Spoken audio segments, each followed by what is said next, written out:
नमस्कार दोस्तों, मैं हूं कविता बुंदेलखंडी और आप देख रहे हैं द कविता शो।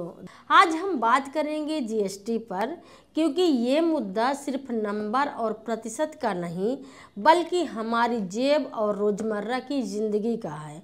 चाहे ये बढ़े या घटे, सरकार की वाहवाही होती है।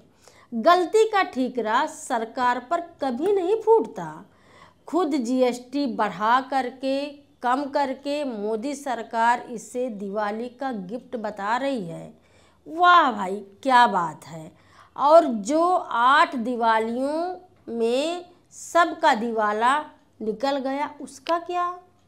इस महीने के 22 सितंबर से सरकार ने जो 4 अलग अलग रेंज के जीएसटी थे वो केवल 2 ही रेंज तक सीमित कर दिया। पहले जीएसटी 5, 12, 18 और 28% का होता था, मगर अब वो केवल 5 और 18% में रखा गया है। दोस्तों, जीएसटी यानी गुड्स एंड सर्विस टैक्स। इसका मतलब ये होता है वो पैसा जो हम हर खरीद पर देते हैं ताकि सरकार सड़कें, स्कूल, अस्पताल, बिजली, पुलिस और सेना तक चला सके। ये टैक्स गरीबी अमीरी नहीं देखता, सिर्फ सामान देखता है। साबुन, पेंसिल, रबड़, कटर, शैम्पू, खाने पीने की चीज़ें, दवाई, बाइक, कार, जितने भी हम लोग सामान खरीदते हैं बाज़ार से, उसमें से हमारा जो टैक्स लगता है। अब सुनिए सबसे बड़ा बदलाव। बालों का तेल, शैम्पू, मंजन, साबुन, ब्रश, दाढ़ी बनाने वाली क्रीम, उदाहरण के लिए ये सामान है। ये सब पहले 18% के टैक्स पर थे, लेकिन अब घटकर 5% सरकार ने इसको कर दिया है। सिलाई मशीन पर भी टैक्स घटा करके 5% हो गया है। मेडिकल और दवाओं वाली चीज़ों पर 18 या 12% से घटा करके 5% कर दिया गया है। लेकिन ध्यान दें, किताब, कॉपी, पेंसिल पहले ये 12% के टैक्स पर थे, अब ये भी हट गया है। मतलब पढ़ाई की चीज़ों पर खुद सरकार ने पहले टैक्स लगाया और अब हटा दिया है, और इसे भी सरकार की वाहवाही कहा जा रहा है। इस पर भी उत्सव मनाने को लेकर के खूब चर्चा चल रही है। एक तरह से कल से देश में जीएसटी बचत उत्सव शुरू होने जा रहा है। प्रधानमंत्री मोदी और बीजेपी इसे जीएसटी बचत उत्सव मना रही है, लेकिन आम आदमी अभी भी परेशान है, क्योंकि ये जो टैक्स कम हुआ है इसका असर जमीनी स्तर पर दिखने लगा है। दुकानों में अभी भी पुराना माल पड़ा है, पुराने रेट के सारे सामान अभी भी उसी रेट पर मिल रहे हैं। दूसरी बात, छोटे दुकानदार खुद कंफ्यूज हैं। ना तो उन्हें नई रेट की लिस्ट मिली है और ना ही कोई साफ निर्देश आया है। कई दुकानदार बिलिंग काउंटर पर ही दाम घटा रहे हैं, क्योंकि पैकेट में अभी भी पुराने रेट के ही सामान हैं। खाने पीने और दवा जैसी रोज़मर्रा की जो चीज़ें हैं उनकी सप्लाई चेन इतनी उलझी हुई है कि पूरे देश में एक साथ समान दाम लागू कर पाना लगभग नामुमकिन है।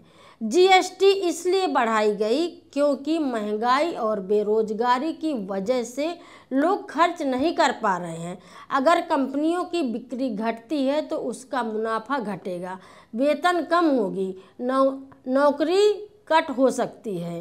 कम उत्पादन यानी कम श्रम, और कम श्रम मतलब बेरोजगारी। इसी को सुधार करने के लिए टैक्स घटाया गया है। टैक्स और कृषि उपकरणों में भी टैक्स घटा ताकि किसान सस्ती चीज़ें खरीद सके। सुधार तो ठीक, मगर इसकी वाहवाही लेने की क्या चाल है।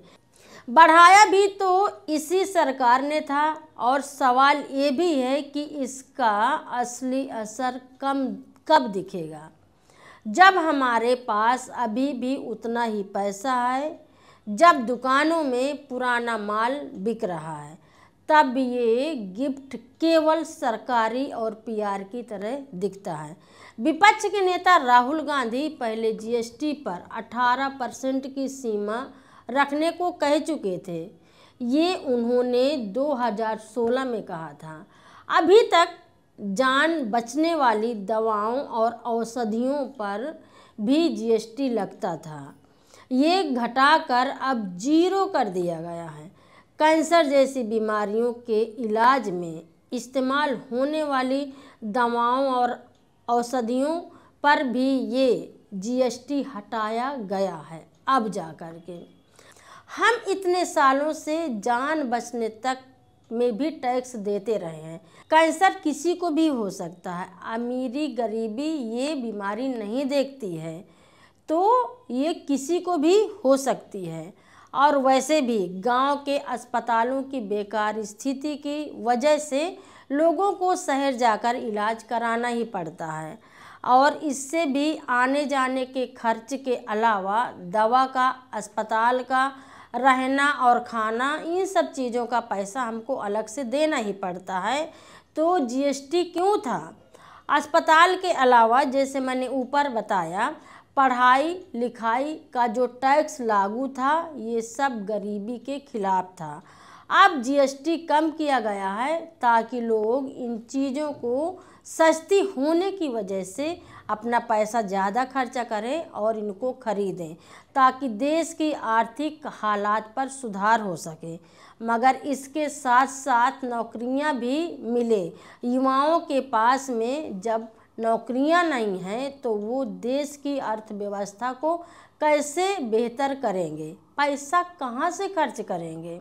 मैं हर बार की तरह जाते जाते फिर बोलूँगी कि अगर आप खबर लहरिया को और हमारी ज़मीनी आवाज़ को अगर आप सपोर्ट करना चाहते हैं तो प्लीज़ ये जो स्क्रीन पर क्यूआर कोड दिख रहा है, यहाँ पर आप 99 रुपये से लेकर के आप जितना भी चाहते हैं आप खबर लहरिया का सपोर्ट कर सकते हैं, ताकि हम लगातार अपने संघर्ष को जारी रखें और आप तक ज़मीनी स्तर की आवाज़ को पहुंचा सकें।